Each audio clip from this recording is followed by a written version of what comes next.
नमस्कार दोस्तों, एक बार फिर से स्वागत है आपका एक और नए लाइव सेशन में। कैसे हैं आप?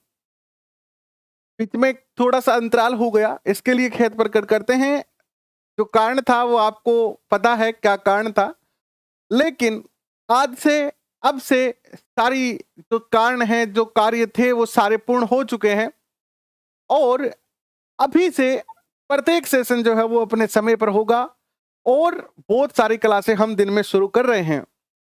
1 तारीख से शुरू करने की बात थी, लेकिन आज लगभग ऑलमोस्ट जो है वो मेरी तरफ से जितना भी काम था, जिसके कारण मैं सेशन नहीं ले पा रहा था, वो सारे पूर्ण हो चुके हैं और अब हम कल से जो है वो यानी कल से क्यों अभी से इसी वक्त से जो है वो दिल्ली से जो है बहुत सारे सेशन करने वाले हैं। लेकिन सबसे पहले आप सबका हार्दिक स्वागत, अभिनंदन, जय श्री राम, राधे राधे, अस्सलाम वालेकुम, जय भीम और जय भारत।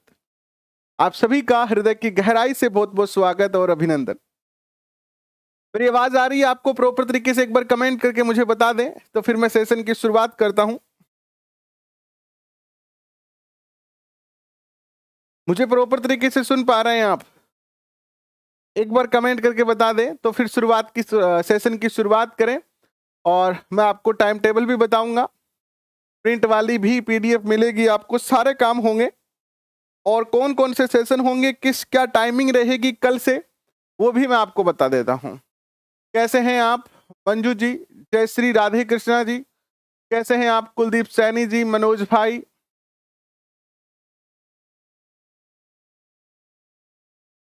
सुधीर जी स्वागत आपका। आशा करता हूं कि आप सभी बहुत अच्छे हैं। रंजीत जी स्वागत आपका। ललिता व्यास जी स्वागत आपका। उमेश शर्मा जी, नरेंद्र जी कैसे हैं? बहुत बहुत स्वागत। ट्विंकल जी स्वागत आपका। सोनू बिश्नोई जी स्वागत आपका। कालू लाल जी स्वागत आपका। दीप्ति जी स्वागत आपका। तनु व्यास जी स्वागत आपका। सुरेंद्र लाल जी स्वागत आपका। कैसे हैं? रीना जी स्वागत आपका। सुनील जी स्वागत आपका। रीना जी स्वागत आपका। और चलिए करते हैं शुरुआत।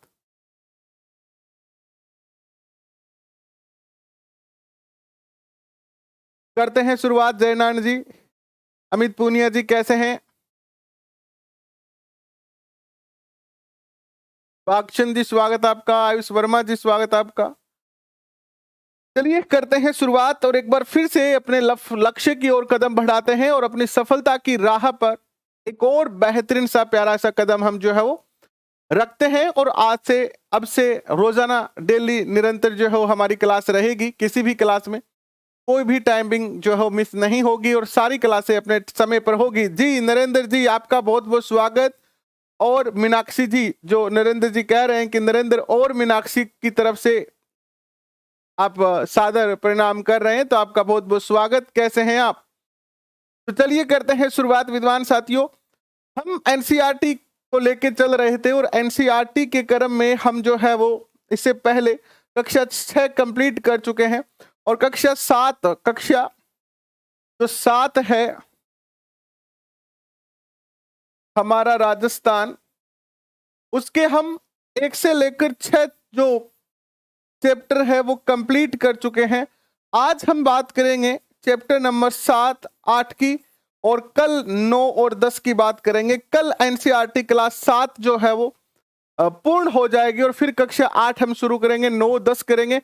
इसके बाद हम ज्योग्राफी और पॉलिटी की भी क्लास आपको करवाने वाले हैं। अनअकैडमी की सेशन इसलिए नहीं हो रहे हैं क्योंकि अनअकैडमी से अब हमारा कोई जो कॉन्ट्रैक्ट है वो नहीं रहा है, इसीलिए आज से सारी की सारी क्लासेस जो है यहीं पर होगी और बहुत सारी क्लासें होगी और आपको निश्चित तौर पर ये क्लासें आपकी सफलता में बहुत ज्यादा जो है वो सहायक सिद्ध होगी। कक्षा का जो समय रहेगा वो क्या रहेगा देखिएगा। क्लास टाइम की अगर मैं बात करता हूं आपसे, कक्षा समय, तो ये जो समय रहेगा कल से अपनी टीडीपी की जो क्लास होगी एमसीक्यू की, प्रीवियस ईयर क्वेश्चन, वो होगी आपकी सुबह 8:30 बजे। इसके बाद आपका जो मनोविज्ञान है विस्तार वाला, जो हम लेके चल रहे थे और व्यक्तित्व पढ़ रहे थे, उसकी क्लास होगी आपकी 11 बजे। इसके बाद हम एक क्लास रखेंगे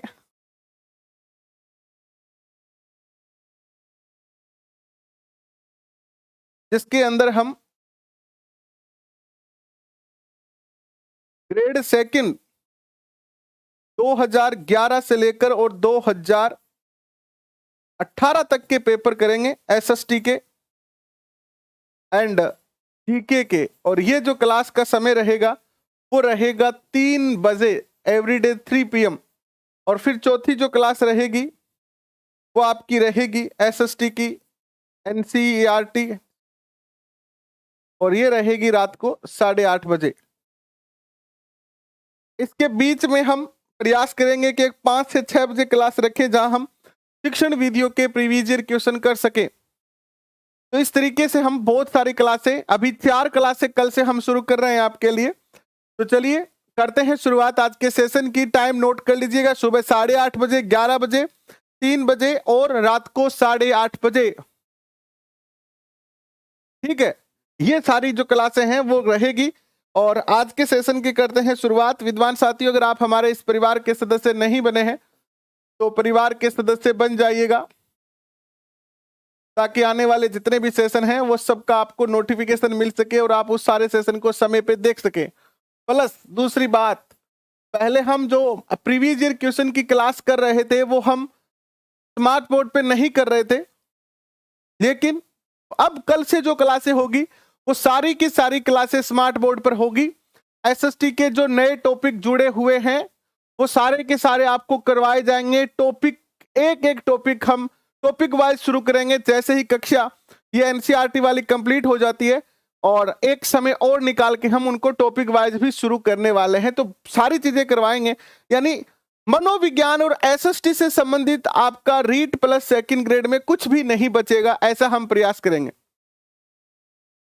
क्लास 7 मिनट चली गई है आयुष वर्मा जी, बिल्कुल चली गई है, लेकिन कहीं नहीं गई है, अभी यही है, क्लास लंबी चलेगी। किशन सिंह पुनिया जी कह रहे हैं क्या हाल है सर, भूल गए क्या? भूले तो नहीं यार, बिल्कुल भी नहीं भूले, क्यों भूलेंगे आपको बताओ। ये हमारे टेलीग्राम लिंक है, इन्हें आप ज्वाइन करके हर सेशन की पीडीएफ जो है वो प्राप्त कर सकते हैं। एंड ये रहा आपका कक्षा 7 का। शुरुआत करते हैं अब, आज के सेशन की शुरुआत करते हैं। इससे पहले हम जो है वो 1 से लेकर 6 तक के चैप्टर जो है वो कर चुके हैं। 1 से लेकर 6 तक के चैप्टर अगर आपने नहीं देखे हैं एनसीईआरटी क्लास 7 वन लाइनर, तो बिल्कुल आप जो है वो जाके हमारी प्लेलिस्ट में जाके देखें और आप उन सारे क्वेश्चन को नोट कर लें।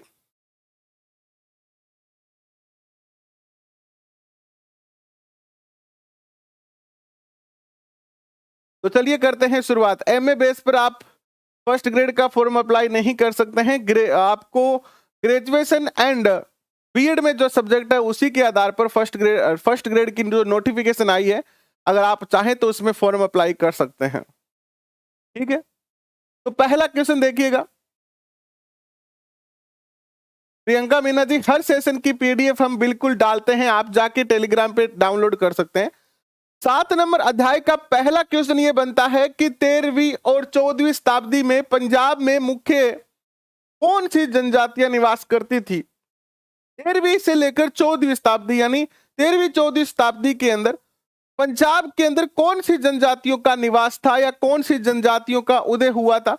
तो यहां पर खोखर तथा गौखर जनजाति जो है निवास करती थी। बहुत प्यारा क्वेश्चन है। क्वेश्चन ऐसे भी पूछा जा सकता है कि 13वीं 14वीं शताब्दी में खोखर जनजाति कहां पर निवास करती थी? तो ये जनजाति जो है वो कहां निवास करती थी? पंजाब में। और गौखर जनजाति भी पंजाब में निवास करती थी। गौखर जनजाति के बहुत ही प्यारा क्वेश्चन है, किस व्यक्ति को अकबर ने अपना मनसबदार बनाया था? मोस्ट क्वेश्चन है, पूछे जाने लायक क्वेश्चन है। अगर आप तैयारी कर रहे हो ग्रेड फर्स्ट की, अगर आप तैयारी कर रहे हो ग्रेड सेकंड की, अगर आप तैयारी कर रहे हो रीट की, इन तीनों ही एग्जाम के अंदर देखो लेवल का क्वेश्चन है, तो फर्स्ट ग्रेड और सेकंड ग्रेड में पूछे जाने की बहुत ज्यादा संभावना है। तो बहुत प्यारा क्वेश्चन है कि अकबर ने किस गौखर जनजाति के व्यक्ति को अपना मनसबदार नियुक्त किया था। तो ये जो व्यक्ति था उसका नाम था कमाल खां। क्या नाम था इसका? कमाल खां था। कमाल खां को अकबर ने अपना मनसबदार नियुक्त किया था। ठीक है, नेक्स्ट क्वेश्चन देखिएगा। अंजू यादव जी कैसे हैं आप? नमस्कार। मुल्तान और सिंध में कौन सी जनजातियां निवास करती थी? कौन सी जनजाति थी मुल्तान और सिंध में? तो लंगहा एंड अर्धुन जनजाति जो है वो यहाँ पर मुल्तान और सिंध में निवास करती थी। अभी ये दोनों स्थान जो है वो पाकिस्तान में चले गए हैं। ठीक है, ये दोनों स्थान अब वर्तमान में अगर पूछे जाए तो कहाँ चले गए हैं? तो पाकिस्तान में ये चले गए हैं। नेक्स्ट क्वेश्चन देखिएगा। उत्तर पूर्व में कौन सी जनजाति निवास करती थी? उत्तर पूर्व के अंदर विद्वान साथियों, ये जो भारत का मैप है, इस मैप के अंदर जो है वो उत्तर पूर्व, ये उत्तर है, उत्तर हमेशा ऊपर की ओर होता है, तो पूर्व इस दिशा की ओर हो गया। तो उत्तर पूर्व यानी ये जो इलाका था, ये जो इलाका था, यहाँ पर कौन सी जनजाति निवास करती थी? तो यहाँ पर जो जनजाति निवास करती थी, इस इलाके में जो लोग रहते थे वो कौन से थे? वो थे गड्डी गडरिया, सॉरी बलोच जनजाति। उत्तर पूर्व में कौन सी जनजाति निवास करती थी? बलोच जनजाति का यहाँ पर बाहुल्य था, बलोच जनजाति यहाँ पर निवास करती थी। नेक्स्ट क्वेश्चन देखिएगा। पश्चिम हिमालय में कौन सी जनजाति निवास करती थी? पश्चिम हिमालय, पश्चिम हिमालय वाला क्षेत्र ये आ जाता है ना। तो यहाँ पर कौन सी जनजाति निवास करती थी? तो यहाँ पर गड्डी गडरिया जनजाति निवास करती थी। क्वेश्चन को कैसे भी पूछा जा सकता है, गड्डी गडरिया जनजाति कहाँ पर निवास करती थी?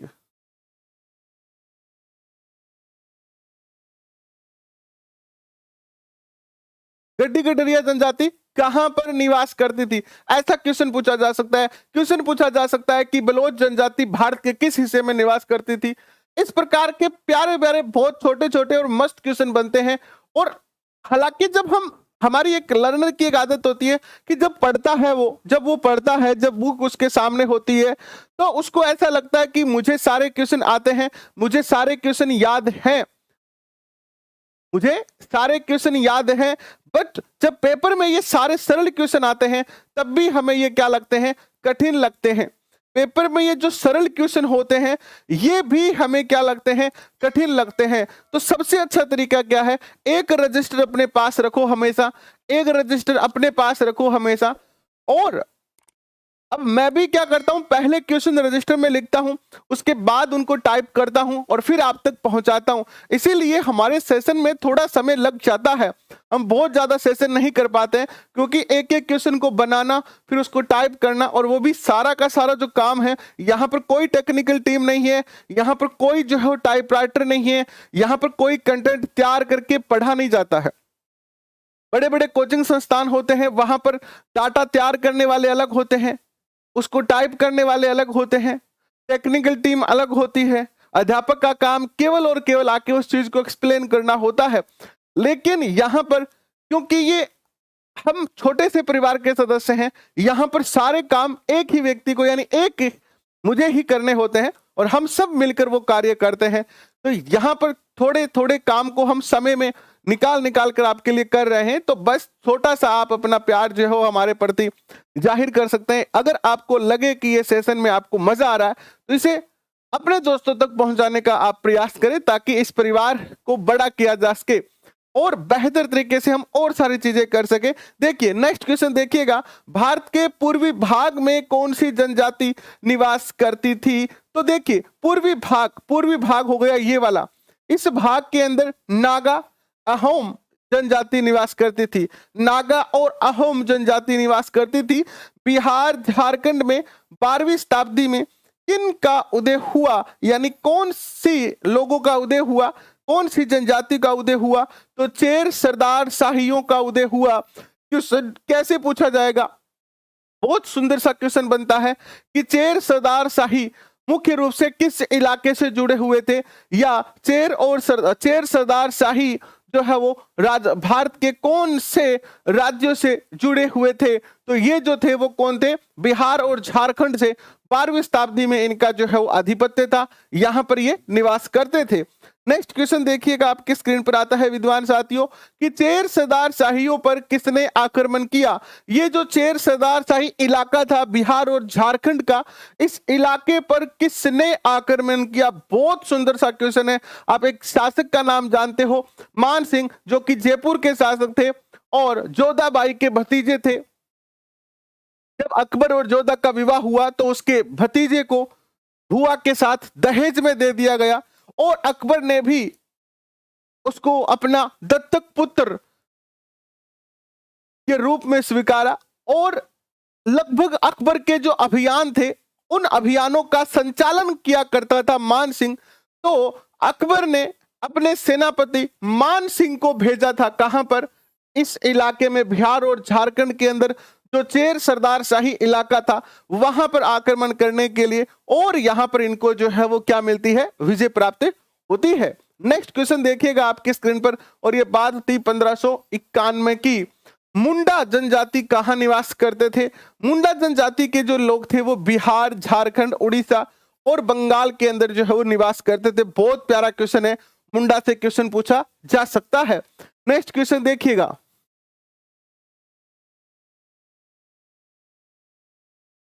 इसके बाद आता है आपके स्क्रीन पर कर्नाटक और महाराष्ट्र में कौन सी जनजातियां निवास करती है। तो कर्नाटक में कोली तथा बेरात जनजातियां निवास करती है। तो क्वेश्चन पूछा जा सकता है कोली जनजाति, जैसे विराट कोहली, तो ये जनजातियां कहां निवास करती है। तो ये कर्नाटक, महाराष्ट्र के अंदर निवास करती थी। मुख्य रूप से आजकल तो देखिए मॉडर्न जो आधुनिक जो भारत है उसमें हर इलाके के लोग हर जगह रहते हैं, है ना। लेकिन थोड़ा सा प्राचीन समय में जाते हैं तो कुछ जनजातियों का, जैसे राजपूतों का सबसे ज्यादा जमावड़ा इधर राजस्थान के अंदर था।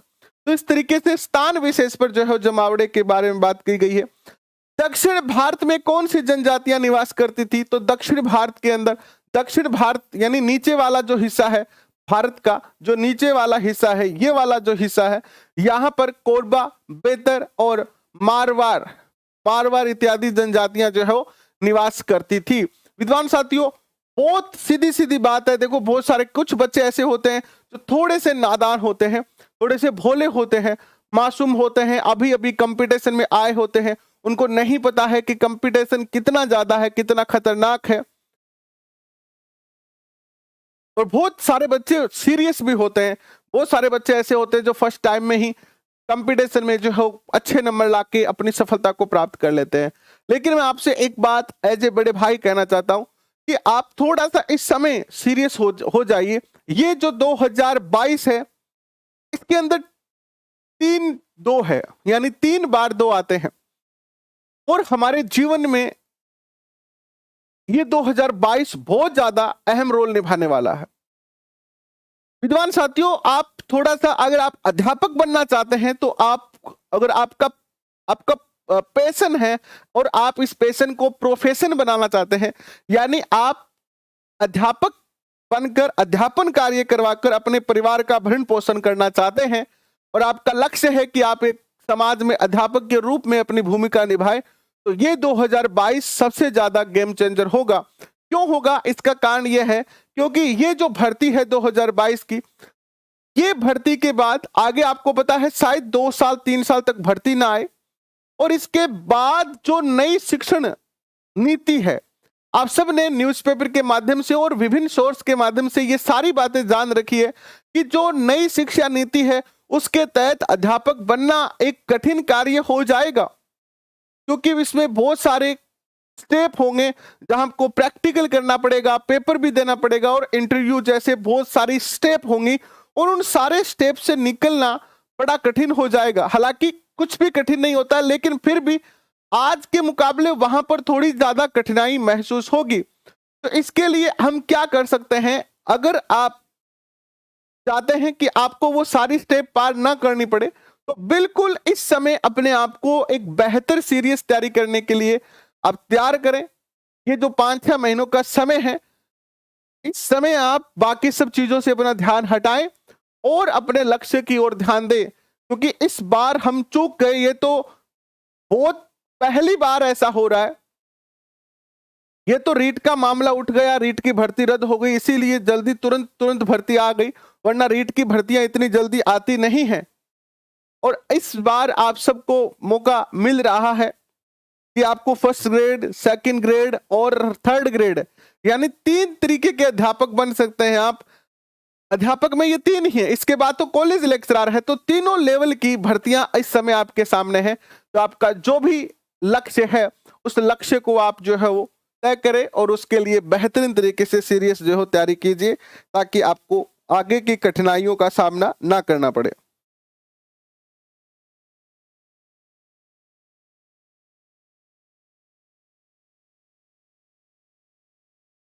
नेक्स्ट देखिए आपके स्क्रीन पर क्या आता है।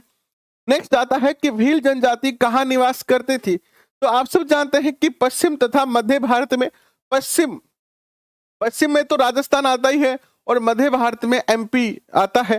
तो पश्चिम तथा मध्य भारत में भील जनजाति निवास करती थी। गोंड जनजाति कहां निवास करती थी। तो गोंड जो है वो छत्तीसगढ़, मध्य प्रदेश और महाराष्ट्र में निवास करते थे। बंजारा लोगों का कारवा क्या कहलाता था। पुरानी मूवी आपने देखी होगी, उसमें ये कहा जाता था कि गांव में बंजारे आए हैं और बंजारों का काम क्या था, एक तरीके के व्यापारी भी होते थे, प्लस ये नाच गाने का बड़ा शौक रखते थे। तो बंजारा जनजाति का जो कारवा होता था, कारवा किसे कहते हैं, यानी बंजारों का एक ग्रुप होता था जिसमें महिला, बच्चे, परिवार यानी टोटल का टोटल 15-20 घरों का एक जो है वो ग्रुप एक साथ चलता था और एक गांव से दूसरे गांव वो जो है वो जाते थे। तो ये जो कारवा है वो क्या कहलाता था, टांडा कहलाता था, टांडा। नेक्स्ट क्वेश्चन देखिएगा, पुरजी नामक, बहुत प्यारा क्वेश्चन है, पुरजी नामक संस्कृत के ऐतिहासिक कृति, पुरजी नामक संस्कृत के ऐतिहासिक कृति पहले किस भाषा में लिखी गई थी। ये पुरजी नामक जो साहित्य है वो संस्कृत में था और संस्कृत से पहले ये अहोम तथा बाद में ये असमिया भाषा में जो है वो लिखा गया था। गोंड जनजाति कहां निवास करती थी। तो गोंड जनजाति गोंडवाना नामक विशाल प्रदेश में निवास करती थी, गोंडवाना में। गोंड जनजाति किस प्रकार की कृषि करते थे। गोंड जनजाति के जो लोग थे वो स्थानांतरित कृषि करते थे। स्थानांतरित कृषि कौन सी होती है, स्थानांतरित, अर्थात ये आज जो है वो कृषि हमने यहां पर कर ली और 2 साल यहां पर की, 2 साल के बाद यहां पर की, फिर 2 साल के बाद यहां पर की, फिर 2 साल के बाद यहां पर की और फिर वापस यहीं पर आ गए। अर्थात एक निश्चित स्थान पर कृषि न करके समय के साथ एक स्थान से दूसरा स्थान बदलते रहना, यही क्या कहलाती है, स्थानांतरित कृषि कहलाती है। इसके बाद देखिए नेक्स्ट क्वेश्चन आपके स्क्रीन पर आता है, यह है कि गोंड जनजाति विभिन्न भागों में बटे हुए थे। यानी गोंड जनजाति के जो लोग थे, इनके जो परिवार थे वो अलग अलग हिस्सों में बटे हुए थे।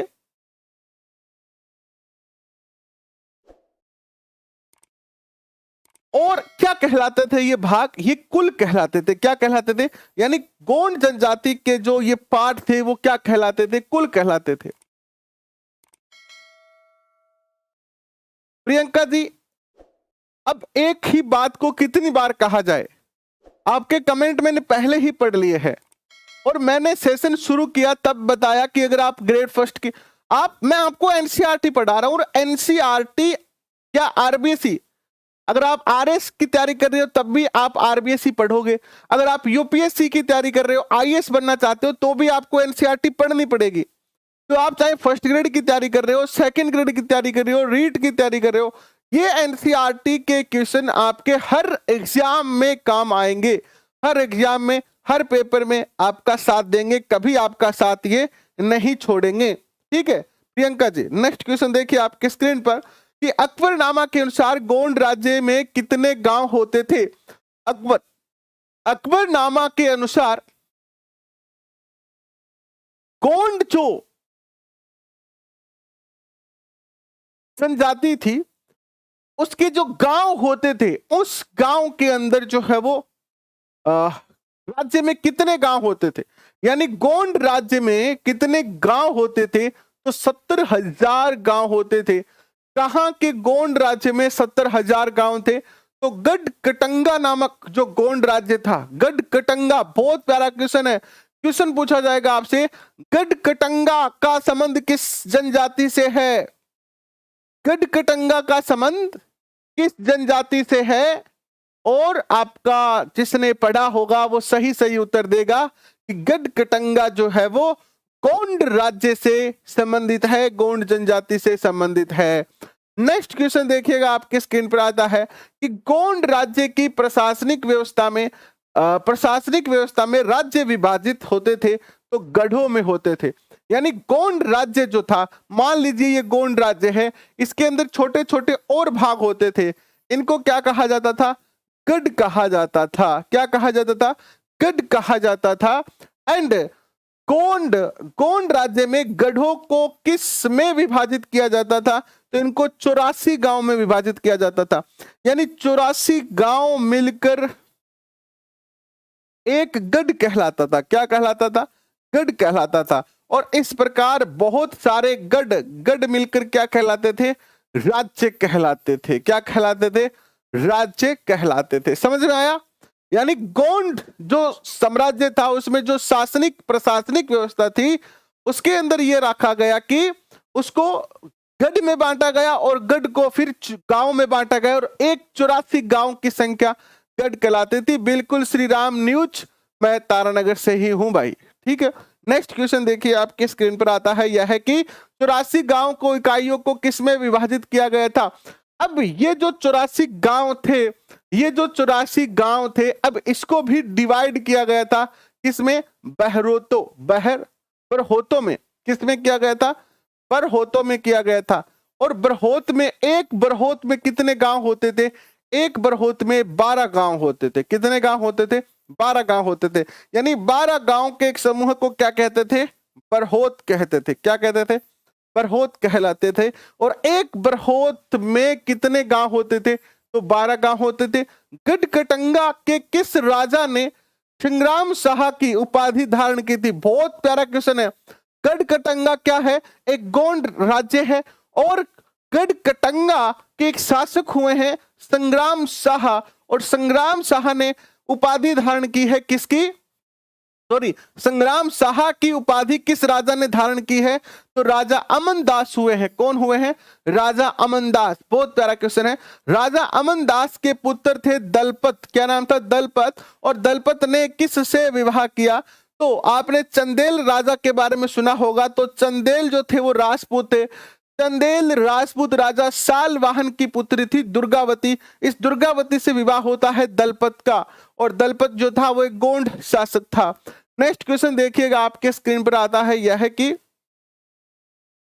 दुर्गावती अपने पुत्र वीर नारायण के नाम पर शासन की कमान संभालकर किसके आक्रमण का डटकर सामना करती है? हमने अभी अभी पढ़ा कि गोंड राज्य का एक शासक जिसके पुत्र दलपत ने राजपूत राजकुमारी, चंदेल राजपूत राजकुमारी दुर्गावती से विवाह किया, और दुर्गावती और दलपत से, देखो दैसे दलपत दैसे दुर्गावती, जोड़ी मिल गई ना। इसीलिए कहते हैं कि जोड़ी ऊपर से बनकर आती है, दैसे दलपत दैसे दुर्गावती। तो दलपत और दुर्गावती ने, नरेंद्र सिंह जी कैसे हैं आप? क्लास थोड़े से बिजी थे इसीलिए नहीं ले पाए। आरबीएससी बोर्ड पूरी करवा रखी है, आप जाके देखें, आपको निश्चित तौर पर वहां से बेनिफिट होगा। तो दलपत और दुर्गावती से एक पुत्र होता है और उस पुत्र का नाम था वीर नारायण। बट यहां पर ट्विस्ट ये आता है कि दलपत की मृत्यु हो जाती है और वीर नारायण अभी अल्प आयु में है, और उनकी माता दुर्गावती जो शासन का संचालन कर रही है। और इसी समय आक्रमण होता है, मुगल आक्रमण, और मुगल आक्रमण हुआ 1565 में, और ये आसिफ खां के नेतृत्व में होता है। अहोम कहां से आकर बसे थे? तो म्यांमार से आकर बसे थे।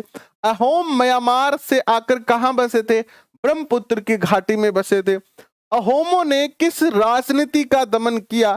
तो भूस्वामी या भूया राजनीति का इन्होंने दमन किया।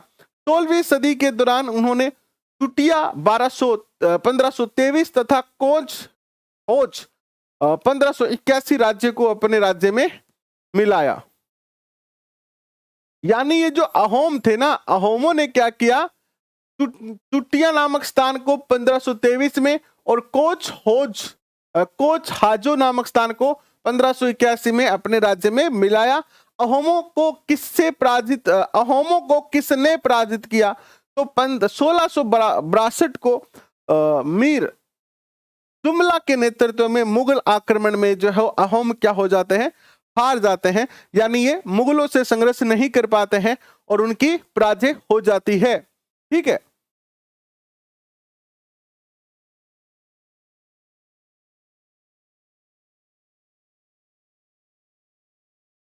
रानी देवी जी तैयारी कैसे करें, रीट को कैसे हम क्रैक करें, कैसे हमें सफलता मिल सकती है रीट में, इसके लिए हमने आपके लिए एक अलग से सेशन बना रखा है। आप जाइए हमारी प्लेलिस्ट में जाके देखिए, आपको उस सेशन में, उस क्लास में पूरी जानकारी दी गई है कि आप रीट की तैयारी कैसे कर सकते हैं, क्या आपको पढ़ना चाहिए, कैसे पढ़ना चाहिए और कितना पढ़ना चाहिए, कौन सी बुक पढ़ें, किस तरीके से पढ़ें, वो सारी की सारी डिटेल आपको वहां पर मिलेगी। नेक्स्ट क्वेश्चन देखिएगा, अहोम किस पर निर्भर करते थे? तो ये बेगार प्रथा पर निर्भर करते थे। बेगार प्रथा क्या होती है? बहुत ही खतरनाक प्रथा होती है ये।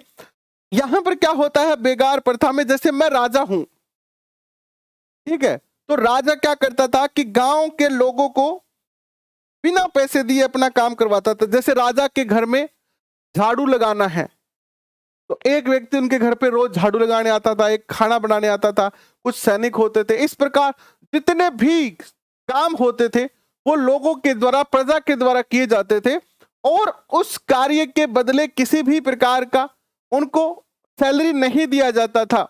और इसी प्रथा को क्या कहते हैं? बेगार प्रथा कहते हैं। बेगार मीन आप काम तो कर रहे हैं लेकिन आपको पैसे नहीं मिल रहे हैं, मजदूरी नहीं मिल रही है। यानी सीधी सीधी भाषा में बात कहें तो फोकट में काम करवानो, बिना पैसा दिए काम करवानो, यानी काम करवानो बट पैसा नहीं देना, बेगार प्रथा कहलाती है। तो देखिए, अहोम जिसने जबरदस्ती कार्य करवाते थे, जिनसे जबरदस्ती कार्य करवाते थे, क्या कहलाते थे?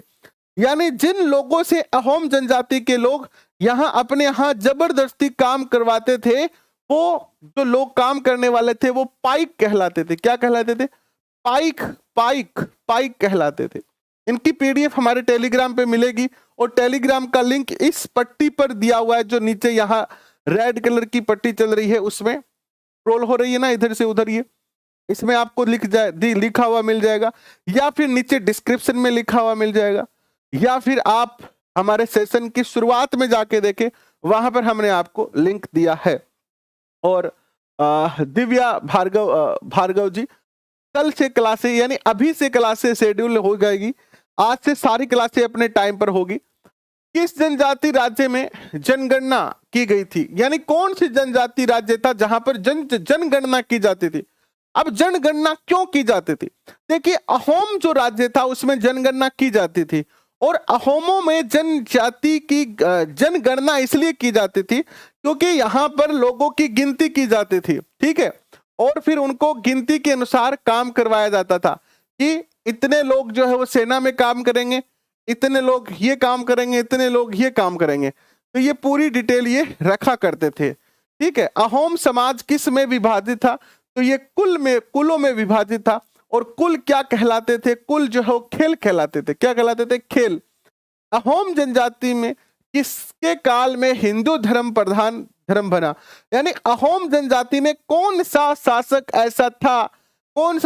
ऐसा था जिसके शासन काल में हिंदू धर्म जो है वो प्रधान धर्म बना था? तो ये जो था वो कौन सा था? शिव सिंह का शासन काल हुआ था 1714 से लेकर और 1744 तक का। नेक्स्ट क्वेश्चन देखिएगा, शिव की उपासना करने वाले संतों को क्या कहा जाता था? अब हम भक्ति आंदोलन में चले गए हैं, यानी चैप्टर नंबर 8 शुरू हो रहा है यहां से। आज हम कक्षा 7 में चैप्टर नंबर 7 और 8 की चर्चा कर रहे हैं। चैप्टर नंबर 7 कंप्लीट हो चुका है और चैप्टर नंबर 8 की हम चर्चा कर रहे हैं। अभी क्लास का टाइम है सुबह 8:30 बजे। प्रीवियस ईयर क्वेश्चन मनोविज्ञान के 11 बजे, मनोविज्ञान विस्तार से क्लास 3 बजे, 2011 से 2018 तक ग्रेड सेकंड के पेपर का रिव्यू कर रहे हैं और रात को 8:30 बजे एनसीईआरटी की क्लास कर रहे हैं। अहोम अहोम जनजाति है, जैसे भील, मीना, गरासिया जनजाति है, वैसे ही अहोम जनजाति है, ये राजस्थान में नहीं पाई जाती है। ठीक है, नेक्स्ट क्वेश्चन देखिएगा। तो भगवान शिव की पूजा करते थे वो नयनार संत कहलाए। क्या कहलाए? नयनार संत कहलाए। और विष्णु की उपासना करने वाले जो है वो अलवार संत कहलाए। जैसे जो भक्ति आंदोलन चला था, भक्ति आंदोलन चला, तो इस भक्ति आंदोलन में मुख्य रूप से दो भगवानों को मुख्य रूप से देखो, वैसे तीन मुख्य भगवान है, ब्रह्मा, विष्णु, महेश। अपने हिंदू धर्म में तीन ही मुख्य, तो त्रिदेव माना जाता है इनको। क्या माना जाता है? त्रिदेव माना जाता है। त्रिदेव, पुरानी एक मूवी भी थी त्रिदेव नाम से। तो त्रिदेव जो है वो कौन है? ब्रह्मा, विष्णु, महेश। ब्रह्मा जी को जनरली जो है वो, ब्रह्मा जी के ज्यादा अवतार भी नहीं है, और ब्रह्मा जी को ज्यादा जो है वो इतना ज्यादा हम नहीं पूछते हैं। आपको ब्रह्मा जी के मंदिर भी जो है वो कम ही मिलेंगे। ब्रह्मा जी के मंदिर भी आपको जो है वो बहुत ही कम मिलेंगे। तो सबसे ज्यादा पूजा जाता है विष्णु भगवान को, और फिर शिव भगवान को। शिव जी के, विष्णु जी के बहुत सारे भक्त होते हैं। अब देखिए, तो मुख्य रूप से जो शिव को, कुछ लोग तो शिव को पूजने वाले हो गए, और कुछ लोग पूजने वाले हो गए विष्णु जी को। किसको? विष्णु जी को। अब जो शिव को पूजने वाले थे वो क्या कहलाए? क्या कहलाए? कमेंट करके बताओ। जैसे विष्णु जी को पूजने वाले तो क्या कहलाए? वैष्णव कहलाए। वैष्णव। और शिव को पूजने वाले क्या कहलाए? बताइए, कमेंट करें फट से। शिव को पूजने वाले,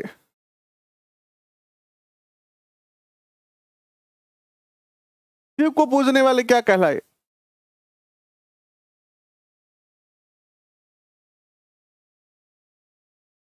हिंदी की शिक्षण विद्या कराएंगे आपको।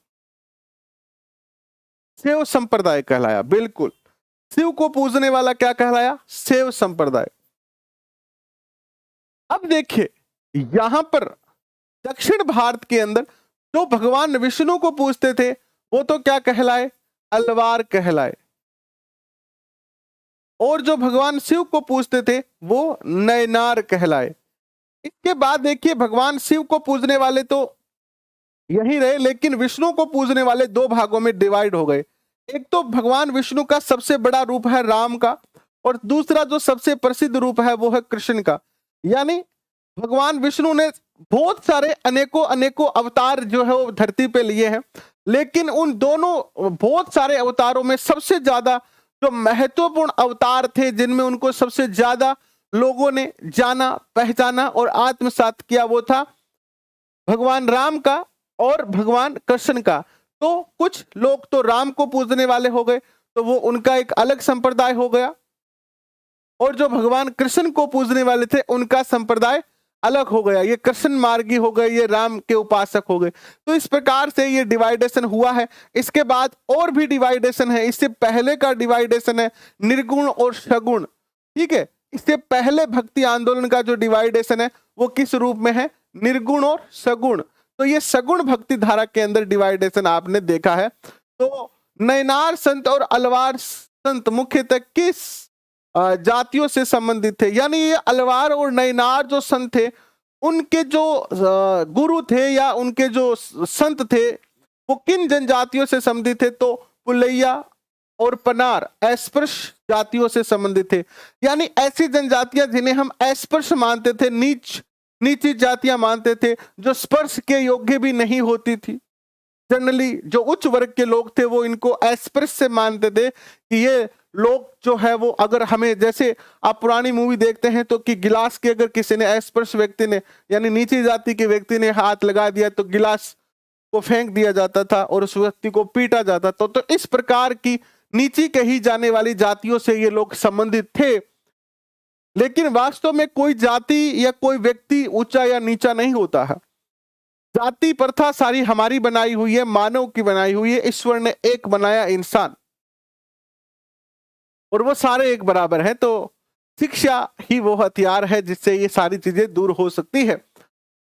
नयनार संतों की संख्या जो थी वो 63 थी। याद रखना, बहुत बार ये क्वेश्चन पूछा जा चुका है। 63 थी ये। प्रमुख नयनार संत कौन कौन से थे? तो अपार, शबदर, सुदरार और मणिकव सागर। कौन थे? मणिकव सागर। इसके बाद आता है नयनार संतों के गीतों के संकलन को क्या कहा जाता है? नयनार जो संत थे, इनके जो गीतों का संकलन है उसे तेवरम और तिरुवाचकम कहा जाता है। बहुत ही मोस्ट क्वेश्चन है, याद रखना आप। अलवार संतों की संख्या जो थी वो 12 थी। ये भी बहुत प्यारा और मोस्ट क्वेश्चन है, पूछा जा सकता है। मुख्य प्रमुख अलवार संत कौन से थे? तो पेरी अलवार थे और उनकी पुत्री थी अंडाल। ये बहुत ही प्यारा क्वेश्चन है। ये महिला अलवार संत थी। और टोडरा डिपोडी अलवार और नम्मा अलवार। ठीक है। अलवार संतों के गीतों का संकलन को क्या कहा जाता है? तो दिव्य प्रबंधन कहा जाता है। ये भी काफी अच्छा और प्यारा क्वेश्चन आपके सामने है। इसके बाद देखिएगा, शंकर दार्शनिक का जन्म कहाँ हुआ? तो शंकर नामक जो दार्शनिक है, इनका जन्म हुआ था कहां पर? केरल में 8वीं शताब्दी में। कब हुआ था? केरल के अंदर हुआ था। और कब हुआ था? 8वीं शताब्दी में हुआ था।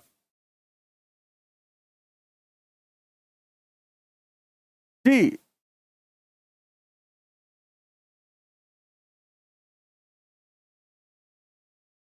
नेक्स्ट देखिए आपके स्क्रीन पर। नेक्स्ट क्वेश्चन देखिएगा, शंकर किस के समर्थक थे? यानी उन्होंने कौन सा वाद दिया था? तो अद्वैतवाद का इन्होंने जो है वो नारा दिया था। और अद्वैतवाद का अर्थ क्या होता है? जीवात्मा और परमात्मा दोनों एक ही है। यानी शंकर का या शंकराचार्य का यह मानना था कि आत्मा और परमात्मा दोनों एक ही है। हाँ, शंकर यानी शंकराचार्य, आत्मा और परमात्मा क्या है? दोनों एक ही है, ये अलग अलग नहीं है। जीवात्मा और परमात्मा दोनों एक ही है। रामानुज का जन्म कहाँ हुआ? तो 11वीं शताब्दी में तमिलनाडु में हुआ। और रामानुज ने कौन सा सिद्धांत प्रतिपादित किया? तो विशिष्ट द्वैतवाद। विशिष्ट द्वैतवाद का बहुत ही सुंदर सा क्वेश्चन बनता है यहाँ पर ये, कि विशिष्टाद्वैत का क्या अर्थ है? विशिष्टाद्वैत का अर्थ है कि आत्मा परमात्मा से जुड़ने के बाद भी अपनी एक अलग सत्ता रखती है। यानी सीधा सीधा इनका यह कहना था कि आत्मा एक अलग है और परमात्मा अलग है। आत्मा परमात्मा से मिलने के बाद भी अपना एक अलग वजूद रखती है। ठीक है। नेक्स्ट क्वेश्चन देखिएगा, रामानुज किसके प्रति भक्ति को मोक्ष का मार्ग बताया? रामानुज ने कहा कि अगर मोक्ष चाहते हो तो विष्णु की उपासना करो। और वीर शैव आंदोलन किसके द्वारा चलाया गया था? वीर शैव आंदोलन बसवना और अल्मा प्रभु और अक महादेवी के द्वारा चलाया गया था। वीर शैव आंदोलन कहां चलाया गया था? बहुत ही प्यारा क्वेश्चन है ये। मध्य कर्नाटक में चलाया गया था 12वीं शताब्दी में। नेक्स्ट क्वेश्चन आता है, वीर शैव आंदोलन किसका विरोधी था? तो ये कर्म कांड और मूर्ति पूजा का विरोधी था। 13वीं से 17वीं सदी में महाराष्ट्र में कौन से संत हुए हैं? ज्ञानेश्वर, नामदेव, एकनाथ और तुकाराम। कई बार क्वेश्चन ये पूछ लिया जाता है कि तुकाराम कहां से संबंधित है? तुकाराम किससे संबंधित है? इस प्रकार के क्वेश्चन पूछ लिए जाते हैं कई बार। तो तुकाराम जो है वो कहां से किससे संबंधित है? तुकाराम किससे संबंधित है? तो तुकाराम जो है वो महाराष्ट्र से संबंधित संत है ये। नेक्स्ट क्वेश्चन, महाराष्ट्र की प्रमुख स्त्री संत कौन सी हुई है? तो इसमें सखुबाई और चोखा मेला, ये दो। एंड छकुबाई किस जाति से संबंधित है? तो महार जाति। और महाराष्ट्र के अंदर महार जो जाति है उसे निम्न जाति समझा जाता है या नीची जाति समझा जाता है। नेक्स्ट क्वेश्चन देखिएगा आपके स्क्रीन पर, कि विठल भगवान कहां प्रसिद्ध हैं? बहुत प्यारा।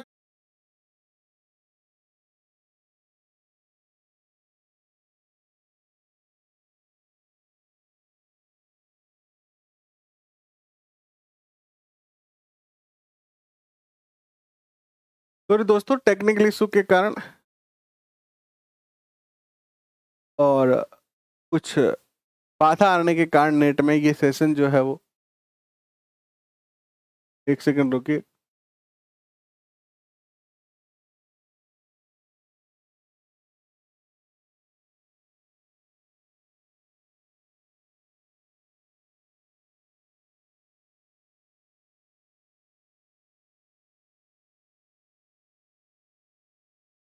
कुछ टेक्निकल बाधाओं के चलते सेशन थोड़े से समय के लिए रुक गया था। इसके लिए खेद प्रकट करते हैं। आशा है करते हैं कि आप एक बार फिर से हमसे कनेक्ट हो चुके हैं और एक बार फिर से आप प्रॉपर तरीके से सेशन जो है वो देख पा रहे हैं। जल्दी से कमेंट करके बताओ कि आप मुझे प्रॉपर तरीके से देख पा रहे हो, सुन पा रहे हो। कपिल त्रिवेदी जी सुन पा रहे हो तो एक बार यस लिख के बताओ। यस लिखो एक बार अगर आप सुन पा रहे हो तो। अगर सुन पा रहे हो तो एक बार यस लिख के बताएं।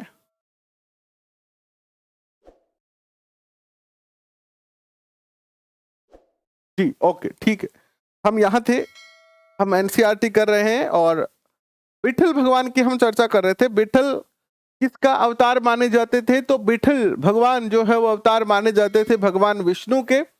नाम पंथ सिद्ध तथा योगी आदि किस जाति जनजाति में प्रसिद्ध हुए? तो ये नीची जनजातियों में प्रसिद्ध हुए, नाथपंथी, सिद्ध एंड योगी। नाथपंथी, सिद्ध तथा योगी आदि ने किस पर बल दिया? तो इन्होंने योगासन, प्राणायाम तथा चिंतन मनन पर जो है बल दिया। इसके बाद आता है आपका कि इनके अनुसार मोक्ष का मार्ग क्या है? यानी नाथपंथी योगी आदियों के द्वारा बताया गया है मोक्ष का मार्ग। इन्होंने कहा कि निरंकार परम सत्य का चिंतन करना। कौन से मुसलमान रहस्यवादी माने जाते हैं? कौन से मुस्लिम रहस्यवादी माने जाते हैं? तो रहस्यवादी जो मुस्लिम है वो कौन से हैं? सूफी, जो सूफी मुस्लिम है वो। और इस्लाम धर्म में किस मत का प्रचार प्रसार किया जाता है? एकेश्वरीयवाद का प्रचार प्रसार किया जाता है। और एकेश्वरीयवाद ये कहता है कि केवल अल्लाह ही सबसे बड़ा जो है वो भगवान है, यानी अल्लाह से बड़ा कुछ नहीं है और अल्लाह ही सब सर्वे सर्वा है, अल्लाह के अलावा कुछ नहीं है। यह है एकेश्वरीयवाद। मुस्लिम विद्वानों को क्या कहा जाता है? उलेमा कहा जाता है। जैसे हिंदू धर्म में हम पंडित कहते हैं ना, पंडित जी, महागुरु, इसी प्रकार मुस्लिम धर्म में जो प्रसिद्ध व्यक्ति होते हैं, विद्वान व्यक्ति होते हैं, धर्म के जानकार होते हैं, उन्हें उलेमा कहा जाता है। नेक्स्ट देखिएगा, मुस्लिम विद्वान किस कानून को मानते हैं? तो ये जो है वो शरीयत के कानून को मानते हैं। और आप काफी बार जब हिंदू मुस्लिम विवाद होता है टीवी चैनलों पर, न्यूज चैनलों पर, तो आप शरीयत के बारे में जो है वो चर्चा वहां पर शरीयत नाम सुनते हैं। इसके बाद देखिएगा, शरीयत जैसे हमारे हिंदू धर्म में वेद है, वैसे ही मुस्लिम धर्म में शरीयत इनका जो है वो पवित्र जो है वो माना जाता है। उसमें रूल है इस्लाम धर्म के लिए। और काफी बार जैसे अभी जो है वो हिजाब का जब विवाद हुआ था तब भी शरीयत का नाम जो है वो बार बार लिया गया था न्यूज चैनल पर। तो आप काफी बार जो है इसके बारे में अपने आसपास चर्चाओं में इसका नाम सुनते हैं। इसके बाद देखिएगा, पश्चिम एशिया के प्रमुख सूफी संत कौन है? गजाली, रूमी और शादी। चिश्ती सिलसिले के प्रमुख संत कौन है? अजमेर में ख्वाजा मोइनुद्दीन चिश्ती है, दिल्ली में कुतुबुद्दीन बख्तियार काकी है, पंजाब में बाबा फरीद हुए हैं, दिल्ली में ख्वाजा निजामुद्दीन औलिया हुए हैं, गुलबर्ग में जो है वो बदनावाज और गिशुदराज हुए हैं। इसके बाद बात करते हैं खानका किसे कहते हैं? जैसे हमारे हिंदू धर्म के अंदर, जैसे बौद्ध धर्म के अंदर बौद्ध मठ होते हैं, बौद्ध विहार होते हैं, हिंदू धर्म के अंदर जो है वो जैसे बहुत सारे मठ होते हैं, उसी प्रकार जो खानका है वो सूफी लोगों के रहने का स्थान है, सूफी संतों के रहने का स्थान है, सूफी संतों का बैठकों का स्थल है ये। रामचरितमानस की रचना किसके द्वारा की गई थी? तुलसीदास के द्वारा। रामचरितमानस तुलसीदास द्वारा किस में रची गई थी? अवधी भाषा में। और रामचरितमानस में ईश्वर को किस रूप में दर्शाया गया है? ईश्वर को राम के रूप में दर्शाया गया है। इसके बाद देखिएगा, सूरदास द्वारा लिखित प्रमुख साहित्य सूरसागर, सुरावली, सुरसारावली एंड साहित्य लहरी। असम के प्रमुख संत कौन है? शंकर देव है। शंकर देव ने किस पर बल दिया है? शंकर देव ने विष्णु भक्ति पर जो है वो बल दिया है। और असमिया भाषा में कविता तथा नाटक नामधर किसके द्वारा रचा गया? तो शंकर देव के द्वारा ही रचा गया है। नामधर परंपरा के प्रमुख संत कौन हुए हैं? याद रखना, नामधर जो परंपरा है उसी में दादू दयाल हुए हैं, उसी में रविदास हुए और उसी में मीराबाई हुई है। मीराबाई का विवाह किससे हुआ था? तो मीराबाई का, यहाँ पर ये नाम गलत लिखा गया है, मीराबाई का विवाह जो है वो मेवाड़ के राजा भोजराज से हुआ था, मेवाड़ के शासक राजकुमार से। मीराबाई किसकी अनुयायी थी? तो ये रविदास की थी। यानी मीराबाई के गुरु कौन थे? बहुत ही मोस्ट क्वेश्चन बनता है, रविदास। एंड कबीर का पालन पोषण कहां और किस परिवार में हुआ? उस कबीर का जो, ये यहां पर टाइपिंग मिस्टेक है थोड़ी सी, कबीर का जो जन्म हुआ था वो बनारस के निकट, सॉरी यहां पर ये शब्द था बनारस के निकट, बनारस के पास एक मुस्लिम जुलाहा के परिवार में हुआ था। नेक्स्ट क्वेश्चन आता है, किस संत के कुछ भजन गुरु ग्रंथ साहिब में शामिल किए गए हैं? कबीर के। एंड कबीर किस में विश्वास रखते थे? निरंकार परमेश्वर में। निरंकार का क्या अर्थ होता है? जिसका कोई आकार ना हो उसे निरंकार कहते हैं, यानी ईश्वर का कोई भी आकार नहीं होता है। नेक्स्ट देखिएगा, गुरु नानक का जन्म कहाँ हुआ? तलवंडी पाकिस्तान में है वर्तमान में तो, ननकाना साहब के नाम से। गुरु नानक ने अपना केंद्र किसे स्थापित किया? तो करतारपुर रावी नदी के तट पर। एंड धर्मशाला क्या है? सिख धर्म में उपासना और धार्मिक कार्यों के लिए एक जगह है जिसे हम क्या कहते हैं? धर्मशाला कहते हैं, धर्मशाल। गुरु नानक ने मृत्यु से पहले किसे अपना उत्तराधिकारी चुना? तो गुरु अंगद को। और गुरु नानक की मृत्यु कब हुई? 1539 में। गुरु अंगद ने नानक की रचना का संग्रह कब किया? तो 1604 में गुरु नानक की रचना का संग्रह गुरु अंगद ने किया। बहुत प्यारा क्वेश्चन है ये। गुरु ग्रंथ साहिब में गुरु नानक के अलावा किन संतों की रचना है? तो शेख फरीद की है, तो पंजाब के संत हुए मुस्लिम। कबीर की है, मगध नामदेव की है और गुरु तेग बहादुर की है। किसने इस सभी रचनाओं को गुरु ग्रंथ में शामिल किया? तो गुरु गोविंद सिंह ने इन्हें गुरु ग्रंथ साहिब का नाम दिया 1706 में। जहांगीर ने गुरु अर्जुन देव को मृत्यु दंड कब दिया? तो 1606 के अंदर। और खालसा पंथ की स्थापना की गई थी 1699 गुरु गोविंद सिंह के द्वारा खालसा पंथ की जो है स्थापना की गई थी। ये चैप्टर नंबर 8 और 9 आपका कंप्लीट हो चुका है।